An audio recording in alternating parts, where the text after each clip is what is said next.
Hello दोस्तों, स्वागत है आपका हमारे यूट्यूब चैनल में। आज हम लेकर आए हैं बीए फर्स्ट सेमेस्टर इकोनॉमिक्स का फर्स्ट पेपर, जिसके अंतर्गत हम आपको बताने वाले हैं ऑब्जेक्टिव क्वेश्चंस की दूसरी सीरीज। इससे पहले 50 क्वेश्चंस की एक सीरीज हम अपलोड कर चुके हैं और साथ ही साथ डिस्क्रिप्टिव पार्ट का 10 पार्ट हमने अपलोड कर दिया है। चूँकि इस बार हम जानते हैं कि जो बीए फर्स्ट सेमेस्टर में पेपर होंगे उसमें डिस्क्रिप्टिव के साथ साथ ऑब्जेक्टिव भी आएंगे, इसलिए दोनों को पढ़ना बहुत ज़रूरी है। ये हमारा 50 क्वेश्चन ऑब्जेक्टिव टाइप का दूसरा सीरीज है। तो चलिए हम देखते हैं कि इस सीरीज में हमने किन किन महत्वपूर्ण क्वेश्चन को सिलेक्ट किए हैं। बारी बारी से इनको हम देख लेते हैं। पहला क्वेश्चन है, आर्थिक संतुलन से तात्पर्य है। फर्स्ट ऑप्शन है विश्राम की अनुपस्थिति से, सेकंड है गति की अनुपस्थिति से, थर्ड है गति की दर में परिवर्तन की अनुपस्थिति से, और फोर्थ है इन सभी से। तो जो आर्थिक संतुलन होता है, संतुलन का मतलब न घटे न बढ़े, संतुलित रहे। तो संतुलित तब रहेगा जब गति की दर में परिवर्तन ना हो, अर्थात हमारा तीसरा ऑप्शन इसमें सही हो जाएगा। गति की दर में परिवर्तन की अनुपस्थिति से आर्थिक संतुलन का तात्पर्य है। अगला क्वेश्चन है, निम्न में से कौन अस्थायी साम्य का उदाहरण है। निम्न में से कौन अस्थायी साम्य का उदाहरण है। आपके सामने 4 ऑप्शन दिए हुए हैं। पहला है एक कटोरी की पेंदी में रखी कांच की गोली। दूसरा ऑप्शन है एक सिरे पर टिका हुआ अंडा। तीसरा ऑप्शन है समतल धरातल पर रखी हुई गोली, और चौथा ऑप्शन है इनमें से कोई नहीं। तो अस्थायी साम्य का मतलब है कि ऐसा साम्य जो स्थायी न रह सके, जिसमें गिरने का डर हो, तो उसे हम अस्थायी साम्य कहते हैं। और इसमें बी ऑप्शन आपका सही हो जाएगा, एक सिरे पर टिका हुआ अंडा। ये एक अस्थायी साम्य है। अगला क्वेश्चन है क्वेश्चन नंबर 3, आंशिक साम्य विश्लेषण इनमें से किससे संबंधित है। आंशिक साम्य विश्लेषण इनमें से किससे संबंधित है। आपके सामने 4 ऑप्शन दिए हुए हैं। पहला ऑप्शन है संपूर्ण अर्थव्यवस्था से, दूसरा है अर्थव्यवस्था के एक क्षेत्र से, तीसरा है विभिन्न अर्थव्यवस्थाओं की तुलना से, और चौथा है इन सभी से। तो आंशिक साम्य विश्लेषण जो होता है, इसका मतलब ये है कि जो केवल सीमित आंकड़ों पर आधारित हो, उसे हम कहते हैं आंशिक साम्य विश्लेषण। तो सीमित आंकड़ों का मतलब है एक सीमित क्षेत्र। तो इसमें आपका बी ऑप्शन सही हो जाएगा। अगला प्रश्न है, सामान्य साम्य विश्लेषण में से किससे संबंधित है। सामान्य साम्य विश्लेषण निम्न में से किससे संबंधित है। आपके सामने 4 ऑप्शन दिए हुए हैं। एक उद्योग से, दूसरा एक फर्म से, तीसरा संपूर्ण अर्थव्यवस्था से, और चौथा अर्थव्यवस्था के एक क्षेत्र से। तो सामान्य साम्य विश्लेषण के अंतर्गत हम ये जानते हैं कि ये संपूर्ण अर्थव्यवस्था से संबंधित होता है, अर्थात हमारा इसमें सी ऑप्शन सही हो जाएगा, संपूर्ण अर्थव्यवस्था से। अगला प्रश्न है, सामान्य साम्य विश्लेषण के गणितीय मॉडल का सर्वप्रथम प्रयोग किसने किया। सामान्य साम्य विश्लेषण का जो गणितीय मॉडल है, इसका प्रयोग किसने किया था। और ये गणितीय मॉडल हम अपने डिस्क्रिप्टिव पार्ट में आपको बता रखे हैं, आप उसमें जाकर देख लीजिएगा कि सामान्य साम्य विश्लेषण का गणितीय मॉडल क्या है। और इसका प्रयोग सर्वप्रथम किया था लियान वालरस ने, अर्थात हमारा सी ऑप्शन सही हो जाएगा, लियान वालरस। इसने सर्वप्रथम इसका गणितीय मॉडल का प्रयोग किया था। अगला प्रश्न है, निम्न में से कौन अल्पकालीन एवं दीर्घकालीन साम्य के प्रवर्तक थे। आपके सामने 4 ऑप्शन हैं। पहला है हिक्स, दूसरा है मार्शल, तीसरा है पीगू, और चौथा है माल्थस।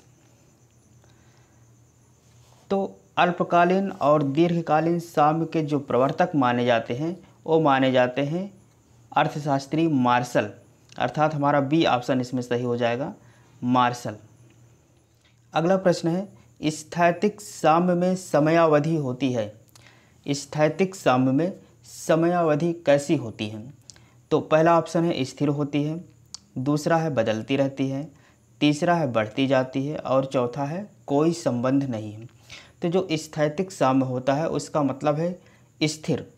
तो इसमें जो समय अवधि होती है वो स्थिर होती है, अर्थात हमारा पहला ऑप्शन सही है, स्थिर होती है।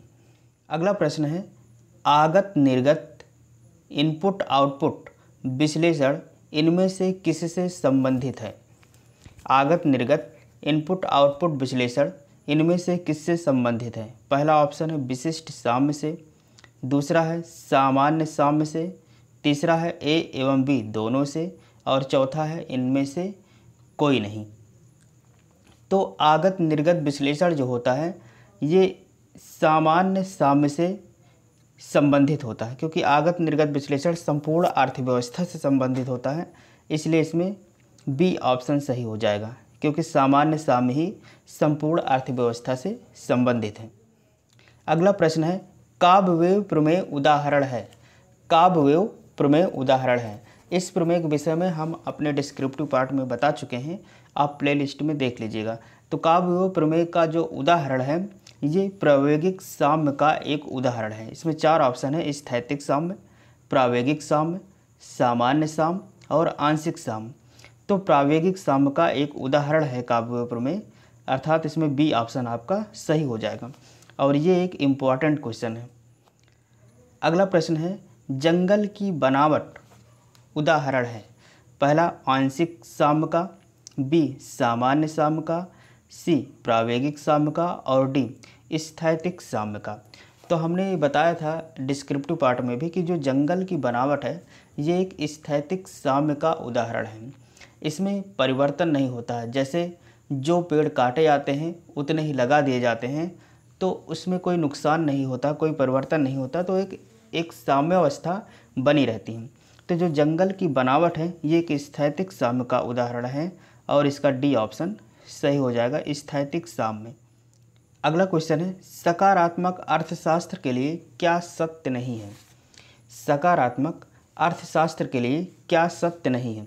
पहला है यह संबंध के कारण और प्रभाव का विश्लेषण करता है, दूसरा वैज्ञानिक तरीकों का उपयोग करके विवरणों का परीक्षण करता है, तीसरा यह वास्तव में क्या है का अध्ययन करता है, और चौथा इसका परिप्रेक्ष्य व्यक्तिपरक है। तो सकारात्मक अर्थशास्त्र के लिए ऊपर के तीनों ऑप्शन सही हैं, बस इसका चौथा ऑप्शन जो है इसका परिप्रेक्ष्य व्यक्तिपरक है, ये सही नहीं है। तो हमारा चौथा ऑप्शन सही हो जाएगा। अगला प्रश्न है प्रश्न संख्या 12, निम्नलिखित में से कौन शुद्ध अर्थशास्त्र या वर्णनात्मक अर्थशास्त्र के रूप में जाना जाता है? पहला है सकारात्मक अर्थशास्त्र, दूसरा है नियामक या परिमापात्मक अर्थशास्त्र, तीसरा है ए एवं बी दोनों, या इनमें से कोई नहीं। तो शुद्ध अर्थशास्त्र या वर्णनात्मक अर्थशास्त्र ये माना जाता है सकारात्मक अर्थशास्त्र को, अर्थात हमारा इसमें पहला ऑप्शन सही हो जाएगा, सकारात्मक अर्थशास्त्र। अगला प्रश्न है सकारात्मक और नियामक अर्थशास्त्र के बीच सर्वप्रथम अंतर स्पष्ट किया। सकारात्मक और नियामक अर्थशास्त्र के बीच सर्वप्रथम अंतर स्पष्ट किया। पहला ऑप्शन है जॉन ने विल्किंस ने, बी है मार्शल ने, सी है पीगू ने और डी है सैमुअल्सन ने। तो जॉन ने विल्किंस ने ही सकारात्मक और नियामक अर्थशास्त्र के बीच सर्वप्रथम अंतर स्पष्ट किया था, तो इसमें पहला ऑप्शन हमारा सही हो जाएगा, जॉन ने विल्किंस। अगला प्रश्न है नियामक या परिमापात्मक अर्थशास्त्र, जो अर्थशास्त्र के रूप हैं नियामक या परिमापात्मक, तो उसमें क्या होता है? पहला ऑप्शन है उद्देश्य और तथ्य पर आधारित है, दूसरा है व्यक्तिपरक और मूल्य आधारित है, तीसरा है विश्लेषण से संबंधित है, और चौथा है क्या है पर जोर देता है। तो ये जो नियामक और परिमापात्मक अर्थशास्त्र हैं ये उद्देश्य और तथ्य पर आधारित हैं। किस पे आधारित है? उद्देश्य और तथ्य पर। इसमें हमारा पहला ऑप्शन सही हो जाएगा, उद्देश्य एवं तथ्य। अगला प्रश्न है प्रश्न संख्या 15, शीघ्र नष्ट होने वाली वस्तुओं की पूर्ति। जो वस्तुएं शीघ्र नष्ट होती हैं उनकी पूर्ति पूर्णतया बेलोचदार होती हैं, लोचदार होती हैं, पूर्णतया लोचदार होती हैं, या को उपलब्ध स्टॉक तक ही बढ़ाया जा सकता है। तो हम ये जानते हैं कि जो वस्तुएं शीघ्र नष्ट होती हैं उनकी पूर्ति हम बस उतनी ही कर सकते हैं जितना स्टॉक रखने की जगह होगी। जैसे मान लीजिए आलू का ही स्टोर है, तो आलू की पूर्ति हम उतना ही कर पाएंगे जितना कोल्ड स्टोरेज हमारे पास उपलब्ध होंगे। तो जो शीघ्र नष्ट होने वाली वस्तुएं हैं उनकी पूर्ति को उपलब्ध स्टॉक तक ही हम बढ़ा सकते हैं, इससे ज़्यादा नहीं, क्योंकि इससे ज़्यादा रखेंगे तो बेकार हो जाएगा, नष्ट हो जाएगा। तो हमारा डी ऑप्शन सही हो जाएगा, को उपलब्ध स्टॉक तक ही बढ़ाया जा सकता है। अगला प्रश्न है, मांग के संकुचन एवं विस्तार में, मांग के संकुचन एवं विस्तार में क्या होता है? पहला, मांग वक्र अपरिवर्तित रहता है। दूसरा, मांग वक्र परिवर्तित हो जाता है। तीसरा, मांग वक्र का ढाल बदल जाता है। और चौथा, उपर्युक्त सभी सत्य हैं। तो हम जानते हैं कि जो मांग का वक्र होता है वो केवल कीमत पर या कुछ और स्थितियों से प्रभावित होता है, लेकिन मांग का जो संकुचन एवं विस्तार होता है उसमें मांग वक्र अपरिवर्तित रहता है, उस पर कोई प्रभाव नहीं पड़ता है। अर्थात हमारा ए ऑप्शन सही हो जाएगा कि मांग वक्र अपरिवर्तित रहता है। अगला प्रश्न है, प्रश्न संख्या 17, अल्पकालीन बाजार में वस्तु की पूर्ति, अल्पकालीन बाजार में वस्तु की पूर्ति मांग के अनुपात में बढ़ती है, मांग के अनुपात में नहीं बढ़ती है, मांग की अपेक्षा ज़्यादा बढ़ती है, अथवा उपर्युक्त में से कोई नहीं। तो जो अल्पकालीन बाजार होता है, अल्पकालीन बाजार का मतलब है कि जब वस्तु के विक्रेता के पास पूर्ति में वृद्धि करने का समय बिल्कुल भी उपलब्ध नहीं होता है, तब इस प्रकार के बाजार को हम अल्पकालीन बाजार कहते हैं। अर्थात वो मांग के अनुसार पूर्ति में वृद्धि नहीं करता है, उसके पास जितना उपलब्ध है उसी अनुसार वृद्धि करता है, तो उसको हम अल्पकालीन बाजार कहते हैं। और इस बाजार में जो वस्तु की पूर्ति होती है वो मांग के अनुपात में बढ़ती है। अर्थात हमारा इसमें पहला ऑप्शन सही हो जाएगा कि मांग के अनुपात में बढ़ती है। अगला प्रश्न है, प्रश्न संख्या 18, मांग वक्र होता है। पहला ऑप्शन है औसत आगम वक्र, दूसरा ऑप्शन है सीमांत आगम वक्र, तीसरा ऑप्शन है कुल आगम वक्र, और चौथा ऑप्शन है उपर्युक्त में से कोई नहीं। तो जो मांग वक्र होता है ये एक सीमांत आगम वक्र होता है। अर्थात हमारा बी ऑप्शन सही हो जाएगा, सीमांत आगम वक्र। मांग वक्र क्या होता है? सीमांत आगम वक्र।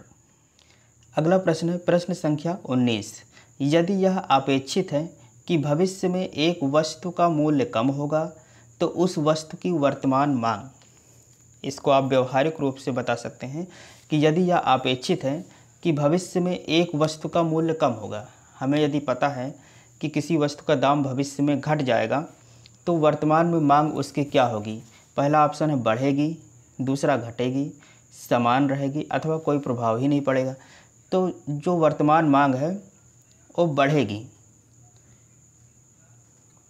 अर्थात हमारा पहला ऑप्शन इसमें सही हो जाएगा कि वर्तमान मांग क्या होगा? बढ़ेगी। अगला प्रश्न है, प्रश्न संख्या 20, गेंद एवं बल्ला किस प्रकार की मांग का उदाहरण है? गेंद एवं बल्ला किस प्रकार की मांग का उदाहरण है? पहला ऑप्शन है व्युत्पन्न मांग, दूसरा है पूरक मांग, तीसरा है सामूहिक मांग, और चौथा है संयुक्त मांग। तो हमने आपको एक हेडिंग डिस्क्रिप्टिव वाले पार्ट में बताया है पूरक मांग का। पूरक मांग का मतलब जिसमें दो वस्तुएं अनिवार्य रूप से लेनी पड़ेंगी, एक के बिना काम नहीं चल सकता। अगर हम बल्ला खरीदते हैं तो हमें गेंद भी खरीदना पड़ेगा, केवल बल्ला से हम नहीं खेल सकते। तो गेंद और बल्ला ये दोनों पूरक वस्तुएं हैं और इनकी मांग जो होगी वो भी क्या होगी? पूरक मांग होगी। तो हमारा इसमें बी ऑप्शन सही हो जाएगा, पूरक मांग। अगला प्रश्न है, प्रश्न संख्या 21, एक साधन की बाजार मांग, एक साधन की बाजार मांग सामान्य मांग होती है, व्युत्पन्न मांग होती है, उस साधन की कीमत पर ही निर्भर है, अथवा उपर्युक्त में से कोई नहीं। तो एक साधन की जो बाजार मांग होती है वो व्युत्पन्न मांग होती है। ये क्या है? व्युत्पन्न मांग होती है। अर्थात हमारा इसमें बी ऑप्शन सही है। अगला प्रश्न है, प्रश्न संख्या 22, यदि यह अपेक्षित है कि भविष्य में एक वस्तु की मूल्य बढ़ेगी तो उस वस्तु की वर्तमान मांग, यदि ये हम जानते हैं कि भविष्य में किसी वस्तु का दाम बढ़ जाएगा तो उस वस्तु की वर्तमान मांग बढ़ेगी, घटेगी, समान रहेगी, अथवा उपर्युक्त में से कोई नहीं। तो इसमें यदि भविष्य में किसी वस्तु का मूल्य बढ़ रहा है तो वर्तमान मांग उसकी घटेगी। इसका बी ऑप्शन सही हो जाएगा। अगला प्रश्न है प्रश्न संख्या 23, भूमि की समग्र पूर्ति होती है। पहला है पूर्णतया लोचदार, दूसरा लोचदार, तीसरा पूर्णतया बेलोचदार और चौथा है उपर्युक्त में से कोई नहीं। तो जो भूमि की समग्र पूर्ति होती है वो होती है पूर्णतया लोचदार, अर्थात हमारा इसमें पहला ऑप्शन सही हो जाएगा, पूर्णतया लोचदार। लोचदार का मतलब हमने बताया है कि जैसे मान लीजिए कीमत और मांग के रिलेशन को ही ले लें, तो जब कीमत किसी वस्तु की कम होगी तो मांग उसकी बढ़ जाती है, लेकिन मान लीजिए कीमत थोड़ा कम हुआ, मांग बहुत ही ज़्यादा बढ़ गया, तो हम ये कहेंगे कि मांग लोचदार हो गया। इसी प्रकार जो भूमि की समग्र पूर्ति होती है ये भी पूर्णतया लोचदार होती है। तो हमारा इसमें पहला ऑप्शन सही हो गया। अगला प्रश्न है प्रश्न संख्या 24, बिजली की मांग लोचपूर्ण है क्योंकि पहला ऑप्शन है यह बहुत महंगी है, दूसरा है इसके कई निकट स्थानापन्न पाए जाते हैं, तीसरा है इसके अनेक वैकल्पिक प्रयोग हैं और चौथा है उपर्युक्त में से कोई नहीं। तो बिजली की मांग लोचपूर्ण है क्यों? क्योंकि इसके अनेक वैकल्पिक प्रयोग हैं। अगर बिजली महंगी होगी तो हम फिर उसका प्रयोग वहीं करेंगे जहाँ ज़्यादा आवश्यक है, और सस्ती होगी तो कई जगह करने लगेंगे। तो इस प्रकार बिजली की मांग जो है ये लोचपूर्ण है। तो हमारा इसमें सी ऑप्शन सही हो जाएगा क्योंकि इसके अनेक वैकल्पिक प्रयोग हैं। अगला प्रश्न है प्रश्न संख्या 25, किसी साधन की पूर्ति निर्भर करती है।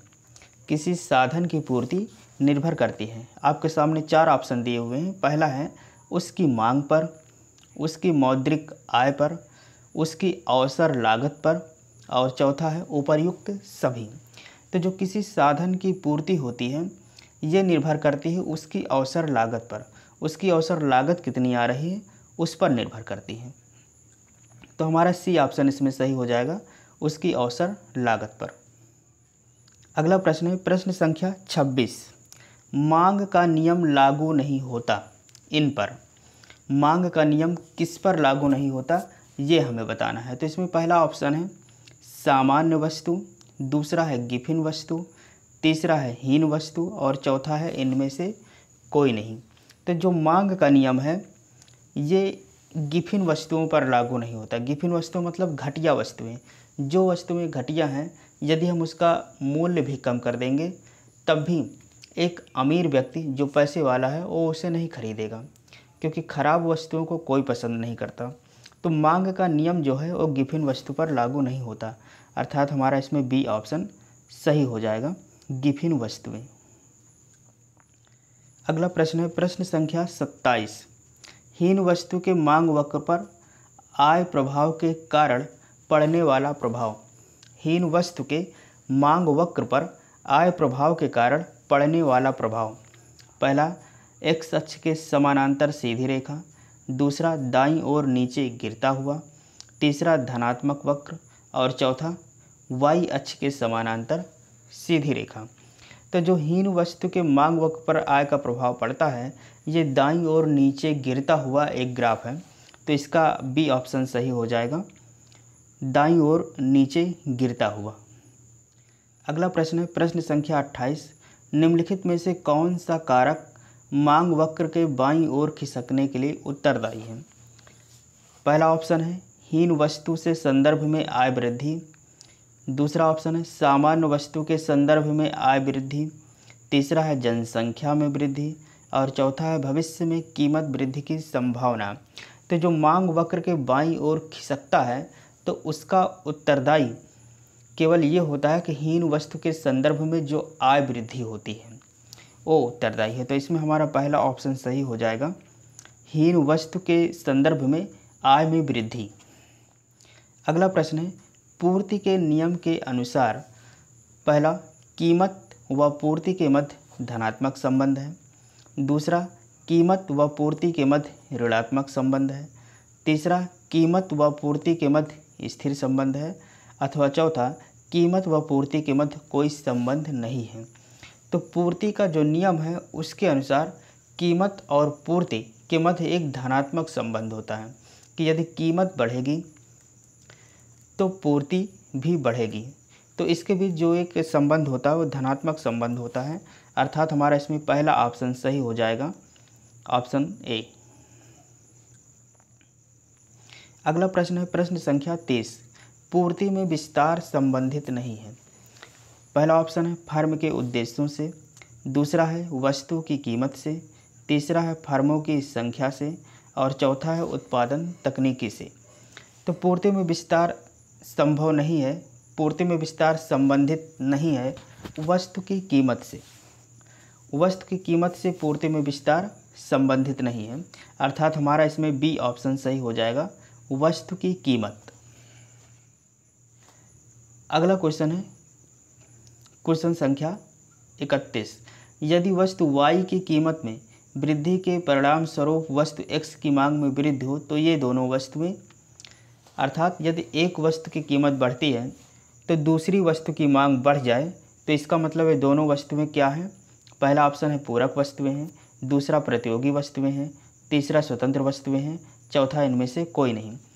तो ये प्रतियोगी वस्तुएं कहलाएंगी कि एक का दाम बढ़े तो हम उसको छोड़ के फिर दूसरी को खरीदें, तो इन्हें हम कहते हैं प्रतियोगी वस्तुएं, अर्थात हमारा बी ऑप्शन इसमें करेक्ट हो जाएगा।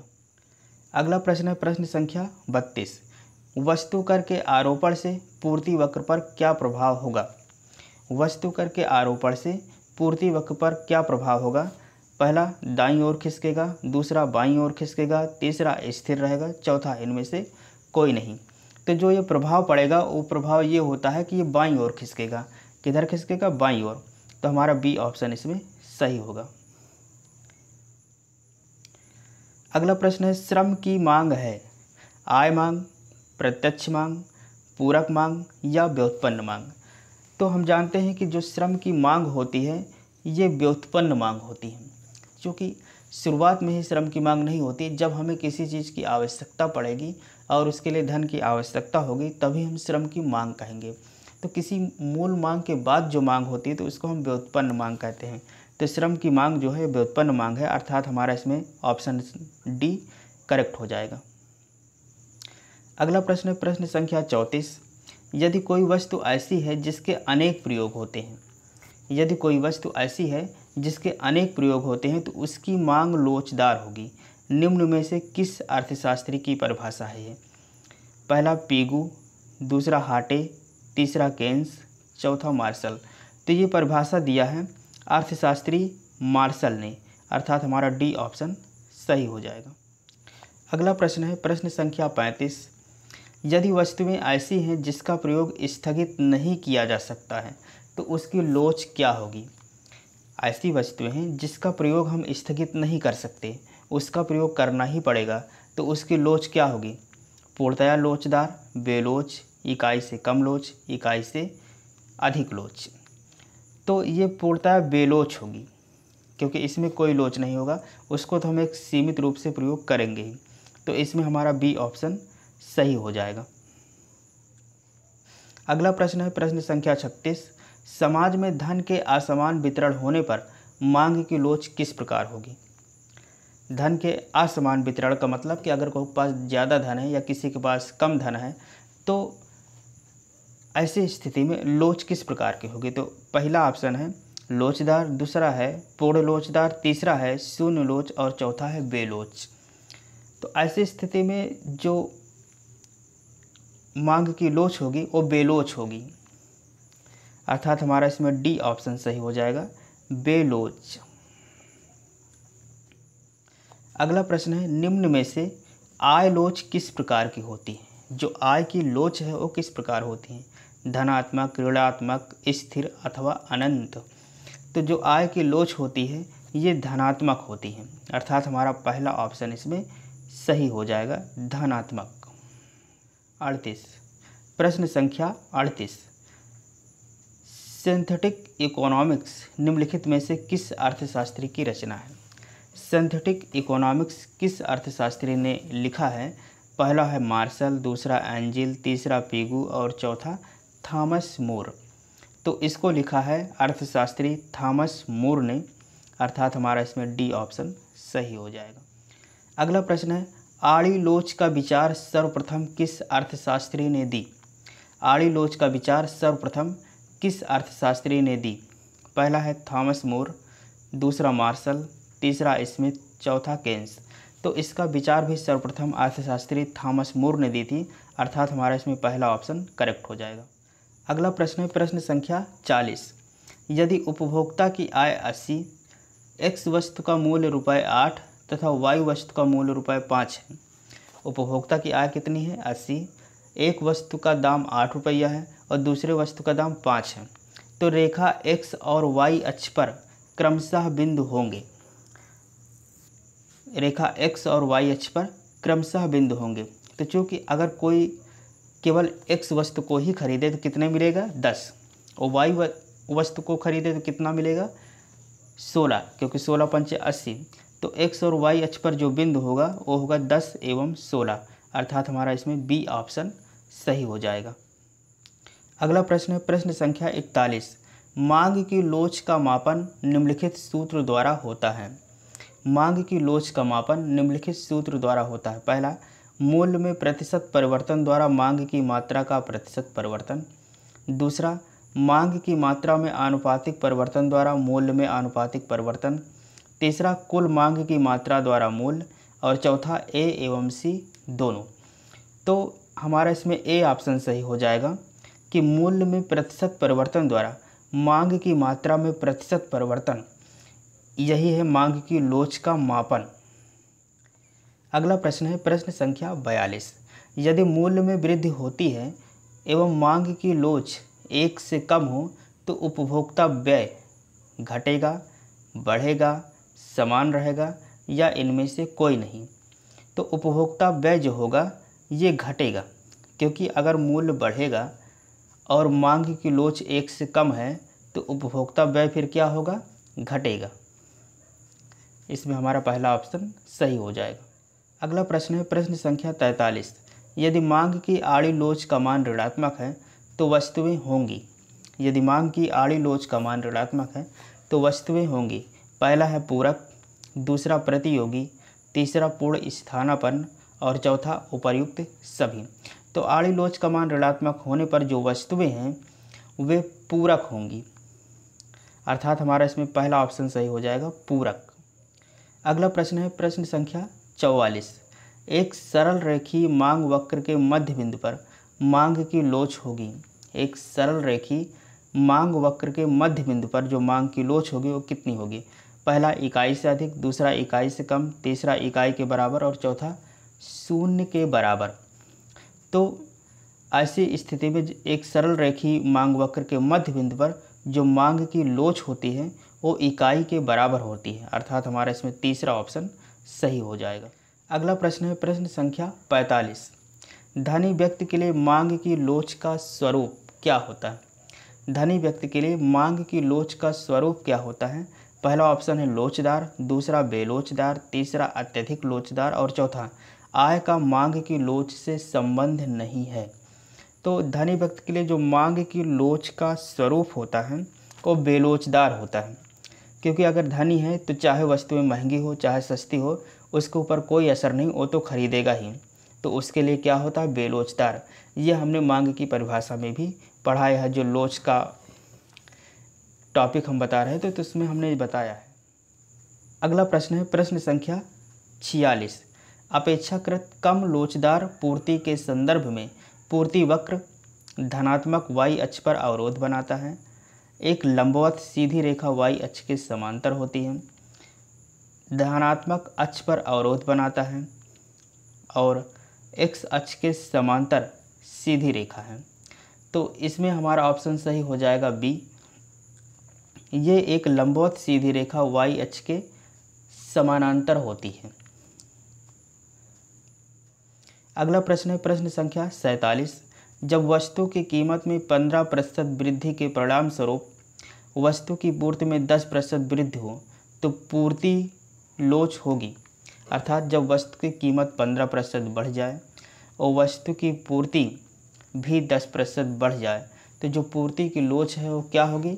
बेलोचदार होगी। पूर्ति में कोई लोच फिर नहीं होगी, क्योंकि वस्तु की कीमत बढ़ रही है तो उसकी पूर्ति भी बढ़ रही है, अर्थात हमारा इसमें बी ऑप्शन सही हो जाएगा। अगला प्रश्न है प्रश्न संख्या 48। किस प्रकार की वस्तुओं की मांग की कीमत लोच इकाई से अधिक होती है। किस प्रकार की वस्तुओं की मांग की कीमत लोच इकाई से अधिक होती है? पहला ऑप्शन है आवश्यक वस्तुएं, दूसरा विलासिता की वस्तुएं, तीसरा प्रतियोगी वस्तुएं और चौथा आराम या सुविधा वाली वस्तुएं। तो मांग की कीमत लोच जो होती है इकाई से अधिक होगी विलासिता वाली वस्तुओं के लिए, क्योंकि जो विलासिता वाली वस्तुएं हैं उसकी महंगाई यदि हम बढ़ेगी तो हम नहीं खरीदेंगे, तो उसमें जो कीमत लोच होती है वो इकाई से अधिक होती है, अर्थात हमारा बी ऑप्शन सही हो जाएगा। अगला प्रश्न है प्रश्न संख्या 49। यदि वस्तु x की कीमत में वृद्धि होने के पश्चात भी उस वस्तु की मांग में कोई परिवर्तन न हो, यदि किसी वस्तु की कीमत बढ़ रही है लेकिन उसकी मांग में कोई परिवर्तन न हो, जितनी खरीदी जा रही है बस उतनी ही खरीदी जा रही है, तो उसकी मांग की लोच फिर क्या होगी? तो ये मांग की लोच क्या होगी? पूर्णतः बेलोचदार, क्योंकि जब इसमें कोई परिवर्तन ही नहीं हो रहा है तो पूर्णतः बेलोचदार हो गया, अर्थात इसका हमारा बी ऑप्शन सही हो जाएगा। अगला प्रश्न है प्रश्न संख्या 50। निम्नलिखित में से कौन सा कारक कीमत लोच पर प्रभाव डालता है? पहला ऑप्शन है वस्तु का प्रकार, दूसरा है आय स्तर, तीसरा है वस्तु की उपलब्धता और चौथा है ये सभी। इसमें है वस्तु की उपलब्धता। तो जो वस्तु की कीमत है तो उसके कीमत लोच पर जो प्रभाव डालता है वो है वस्तु का प्रकार, आय स्तर, वस्तु की उपलब्धता, ये सभी। तो हमारा इसमें चौथा ऑप्शन सही हो जाएगा, ये सभी। तो इस प्रकार 50 ऑब्जेक्टिव क्वेश्चन की सीरीज हमने कंप्लीट कर दी है और इससे पहले भी 50 ऑब्जेक्टिव क्वेश्चन की सीरीज कंप्लीट कर दी है। तो इस प्रकार 100 क्वेश्चन की सीरीज कंप्लीट हो गई है और डिस्क्रिप्टिव पार्ट भी हमने पूरी तरीके से अपलोड कर दिया। यदि सारे पार्ट आप कंसंट्रेट होकर देख लेते हैं तो आप एक बेहतर स्कोर कर पाएंगे इकोनॉमिक्स फर्स्ट पेपर में, और इसके बाद हम इकोनॉमिक्स सेकंड पेपर का दूसरा पार्ट लेकर आएंगे। तब तक के लिए जय हिंद, नमस्कार।